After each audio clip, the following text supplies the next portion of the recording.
dari kelas C. Nah, di sini saya akan mempresentasikan mengenai ketidakpastian pengukuran pada saat kalibrasi.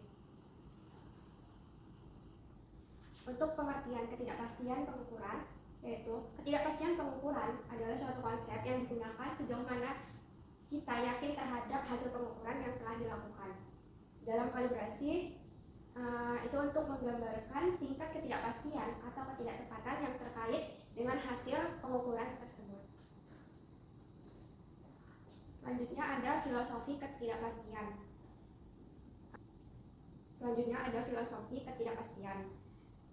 Yaitu tanpa informasi ketidakpastian hasil pengukuran belum tentu 100% benar. Setiap pengukuran mengandung kesalahan. Ketidakpastian merupakan perkiraan besarnya kesalahan pada pengukuran. Jadi dari pengukuran yang telah kita lakukan atau kalibrasi, itu sudah belum tentu 100% nanti akan benar hasil tersebut. Makanya kita harus melakukan perhitungan ketidakpastian dari hasil ukur tersebut.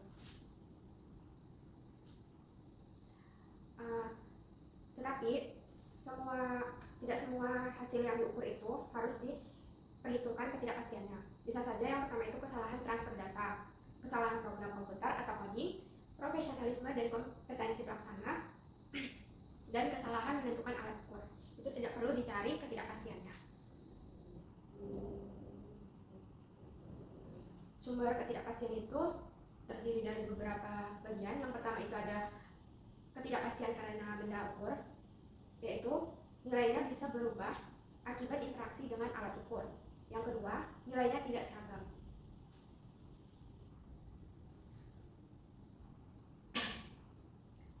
Selanjutnya ada pembulatan nilai ukur karena keterbatasan daya baca alat, ketidakpastian nilai, koreksi penunjukan alat, yaitu setiap alat ukur yang dikalibrasi pasti mempunyai nilai ketidakpastian. Variasi penunjukan alat jika pengukuran dilakukan berulang kali agar mendapatkan faktor yang presisi.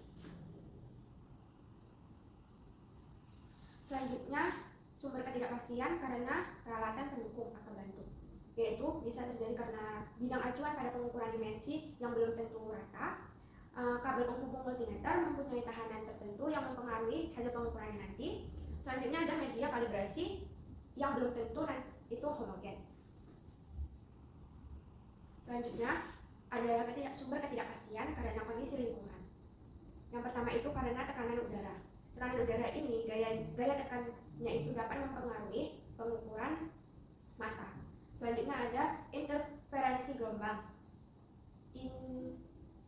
Sumber ini itu ada beberapa sensor yang sensitif terhadap gangguan dari gelombang elektromagnetik. Selanjutnya ada kelembaban, di mana kondisi yang terlalu lembab dapat mempengaruhi kinerja dari sensor tertentu. Yang terakhir ada suhu. Suhu ini dapat merubah dimensi dan tahanan. Misal, di listrik dapat merubah luas penantang dan resistansi. Selanjutnya ada sumber ketidakpastian karena metode yang digunakan untuk kalibrasi, yaitu penentuan titik ukur, penentuan langsung VS komparasi, dan pengukuran kontak VS non kontak. Ada juga sumber ketidakpastian karena operator atau pelaksana kalibrasi tersebut. Itu yang pertama, sensitivitas indera pada operator atau pelaksana ketika melakukan pengukuran. Yang kedua, karena perbedaan interpretasi pada pembacaan menunjukkan alat ukur. Yang ketiga, ada kompetensi atau keahlian dari operator. Jadi setiap operator itu memiliki keahlian yang berbeda, jadi dalam pengukuran pasti akan selalu mendapatkan nilai ketidakpastian. Selanjutnya, jenis ketidakpastian itu ada 3. Yang pertama itu baku, yang kedua gabungan, dan yang ketiga bentangan. Untuk yang baku sendiri itu dia terbagi menjadi tipe A dan tipe B. Baiklah, untuk ketidakpastian baku terdiri dari 2 tipe. Yang pertama itu ada tipe A, dan yang kedua itu ada tipe B. Untuk tipe A sendiri itu dia berdasarkan dari analisa statik, di mana analisa statik dari data yang sudah kita ukur. Jadi hasilnya itu, misal kita mengukur melakukan kalibrasi ada alat dasar monitor sebanyak 3 kali, maka dari hasil data tersebut, dari setiap hasil Jadi hasil dari 3 kali pengukuran itu dijumlahkan dan dibagi dengan seberapa banyak kita melakukan pengukuran tersebut. Selanjutnya ada tipe B. Untuk tipe B sendiri itu dia berdasarkan informasi seperti dari data pengukuran atau kalibrasi yang sebelumnya telah dilakukan, bisa dari spesifikasi dari pabriknya itu sendiri dan lain sebagainya.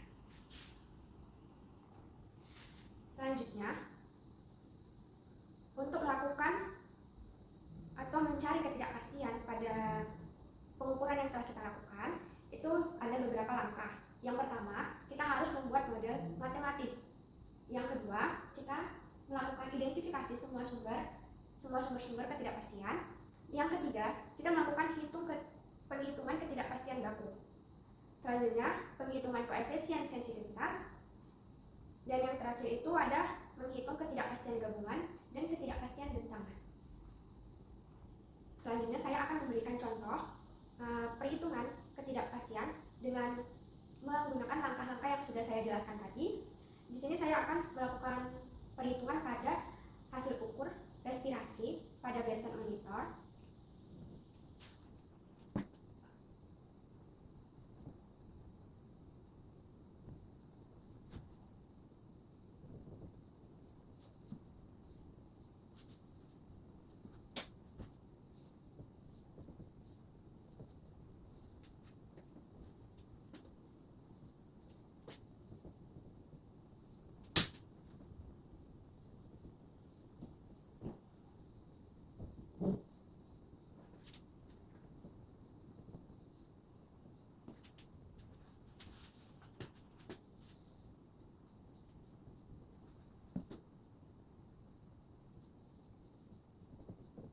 Di sini saya akan melakukan perhitungan ketidakpastian pada respirasi pada parameter respirasi dengan setting 30 BRPM.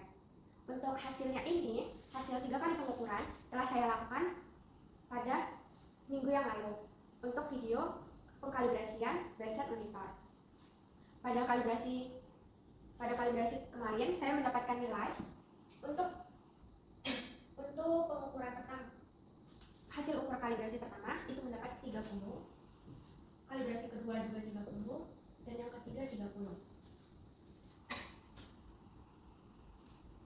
Karena kita sudah mendapatkan 3 kali pengukuran pada parameter respirasi, langkah selanjutnya kita akan menentukan mean atau nilai tengah dari hasil data pengukuran.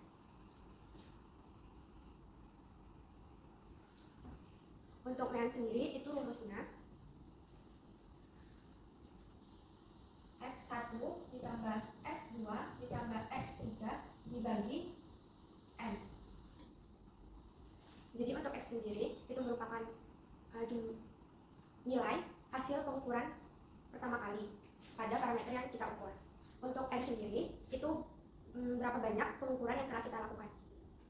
Jadi di sini saya akan langsung menulis di mana pada pengukuran pertama nilainya itu 30, pengukuran kedua juga 30.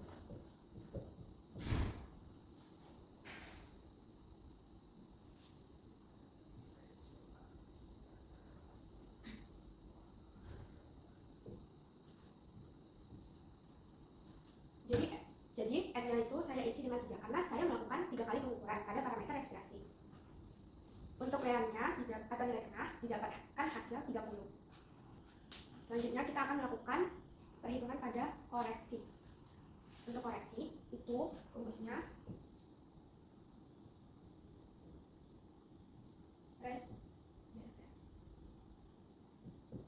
BRPM standar dikurang BRPM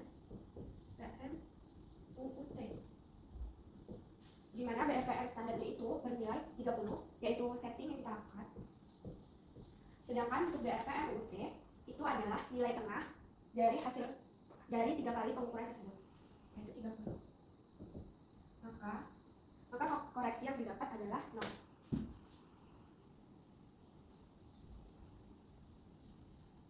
Setelah mendapatkan nilai koreksi, kita akan melakukan perhitungan standar deviasi atau STDV.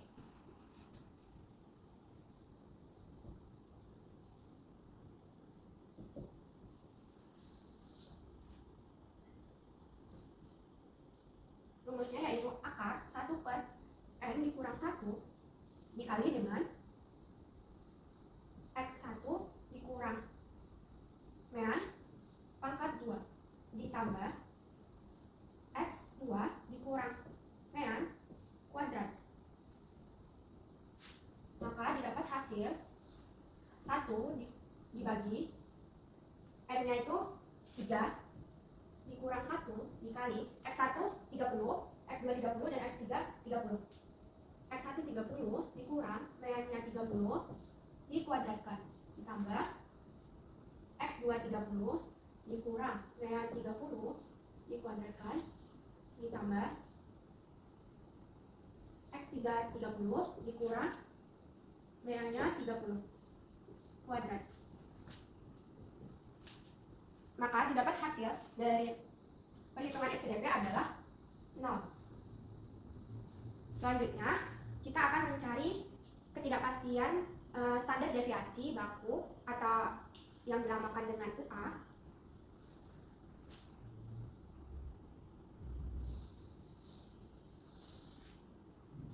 Yang keempat, UA sama dengan standar deviasi dibagi akar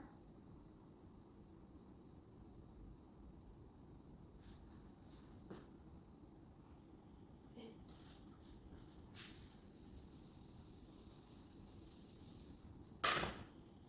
Selanjutnya yang keempat, UA atau standar deviasi baku itu sama dengan STDV dibagi akar TN. Jadi STDV yang kita peroleh tadi adalah 0 dibagi dengan akar N. N di sini bernilai 3. Maka UA-nya adalah 0.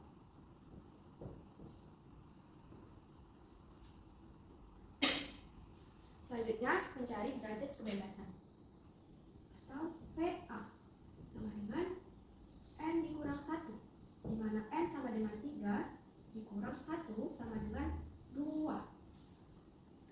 Maka untuk derajat kebebasannya kita mendapat nilai 2. Selanjutnya ada namanya koefisien sensitivitas atau CA. Untuk koefisien sensitivitas ini pada umumnya di bagian kalibrasi itu nilainya itu sudah nilai yang digunakan itu adalah 1. Selanjutnya kita akan mencari perhitungan ketidakpastian pada tipe B.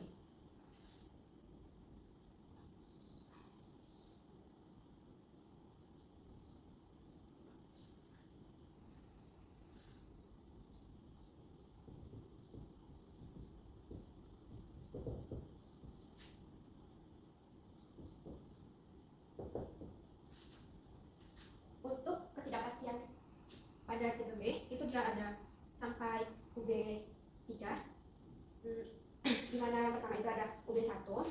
UB1 sendiri itu ketidakpastian dari sertifikat alat standar atau alat ukur. Rumusnya USTD dibagi K. Baiklah, selanjutnya adalah perhitungan ketidakpastian pada UB1, di mana rumusnya itu USTD dibagi dengan K.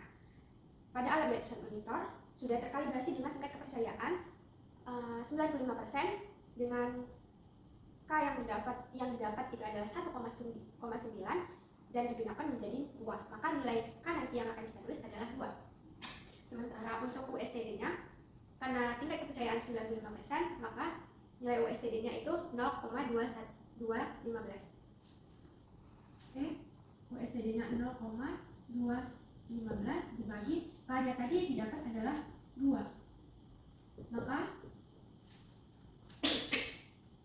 Maka hasil yang selanjutnya perhitungan ketidakpastian pada UB1 dengan rumus USTD dibagi dengan K.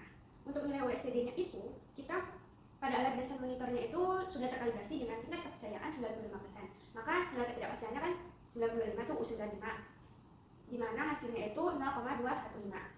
Dan untuk K-nya sendiri itu adalah faktor cakupan dari sertifikat sertifikasi standarnya bernilai 1,9 yang digunakan menjadi 2. Maka hasil yang didapat dari 0,215 dibagi dengan 2 dibagi 2 adalah 0,1008.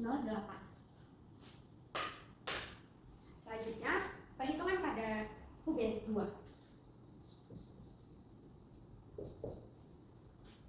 Di mana rumusnya itu adalah A per akar 3.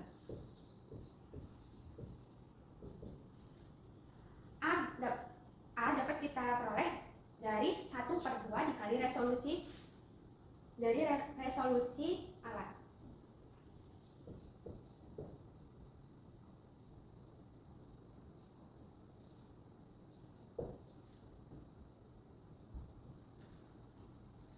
Di mana resolusi yang digunakan pada alat dasar monitor adalah 1. Maka di sini 1/2 dikali 1 dibagi dengan akar 3. Hasilnya adalah 0,289.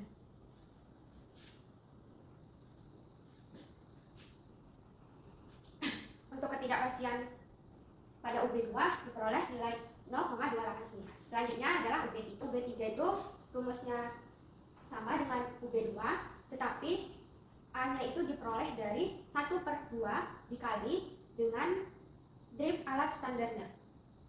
Untuk alat dasar monitor itu dripnya itu kita pakai 1.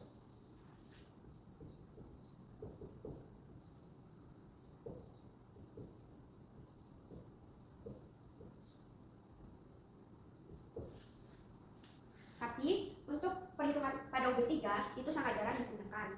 Maka nanti pada saat perhitungan untuk UC V efektif, saya tidak akan memasukkan nilai dari UB3.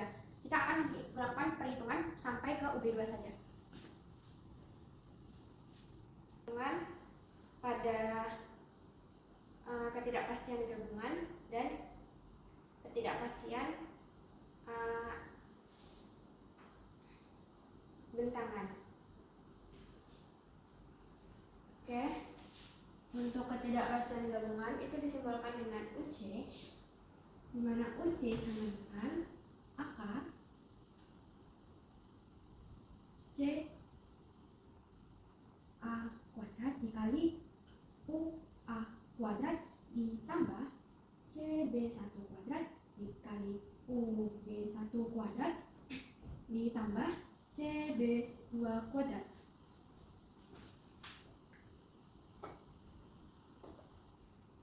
Maka UC sama dengan akar CA yang kita miliki nilainya adalah 1. Maka 1 kuadrat dikali UA yang kita dapat adalah 0 kuadrat ditambah untuk CB1, CB2 itu juga bernilai 1. 1 kuadrat dikali UB1 yang kita punya adalah 0,108 kuadrat ditambah 1 kuadrat dikali untuk B2-nya bernilai 0,289.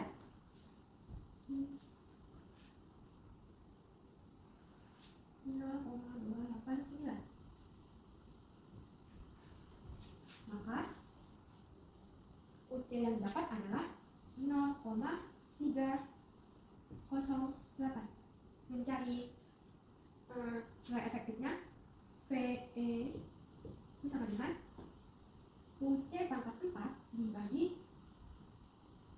dengan 1 CA pangkat 4 dikali UA pangkat 4 dibagi dengan nilai VA. VA yang kita punya adalah 2. Kita tulis ini. VA ditambah CB1 kuadrat dikali UB1 kuadrat dibagi nilai VB. VB ditambah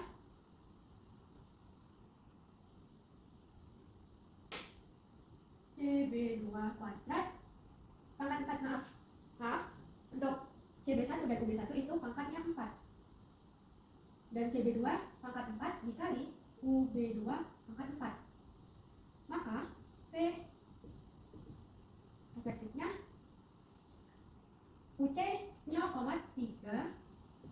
pangkat 4 dibagi CA nya itu 1 pangkat 4 dikali UA yang kita dapat adalah 0 pangkat 4 dibagi PA yang kita miliki adalah 2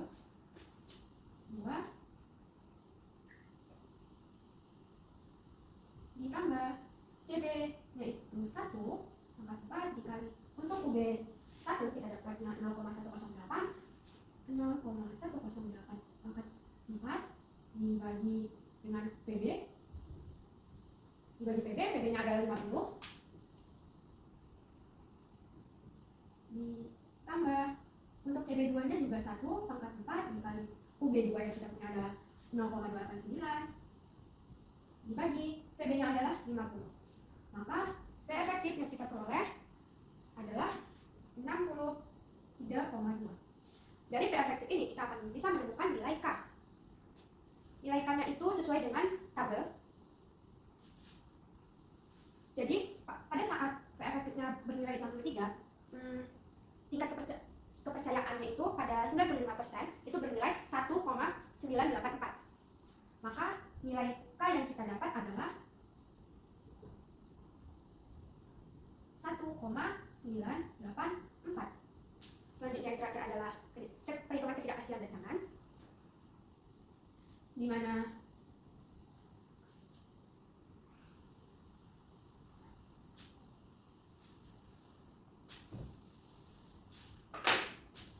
saya akan menulis di sini, maka K sama dengan 1,984. Jadi untuk U95 ketidakpastian pada 95% itu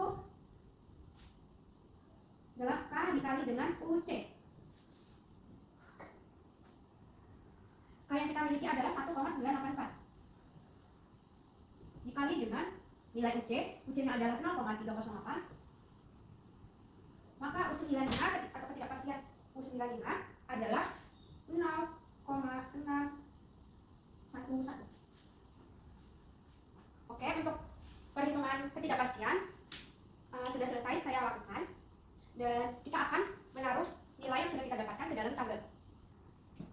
Untuk yang sendiri itu kita mendapat nilai 30, sedangkan untuk nilai koreksi yang kita miliki adalah 0, dan deviasi yang kita miliki itu nilainya juga 0, standar deviasinya. Selanjutnya adalah nilai U95. Nilai U95 tadi bernilai 0,611. Maka dengan toleransi plus minus 5%. Untuk sekian presentasi saya mengenai ketidakpastian pengukuran pada bedside monitor dengan parameter respirasi dengan settingan 30 BRPM. Lebih dan kurangnya saya mohon maaf. Wassalamualaikum warahmatullahi wabarakatuh.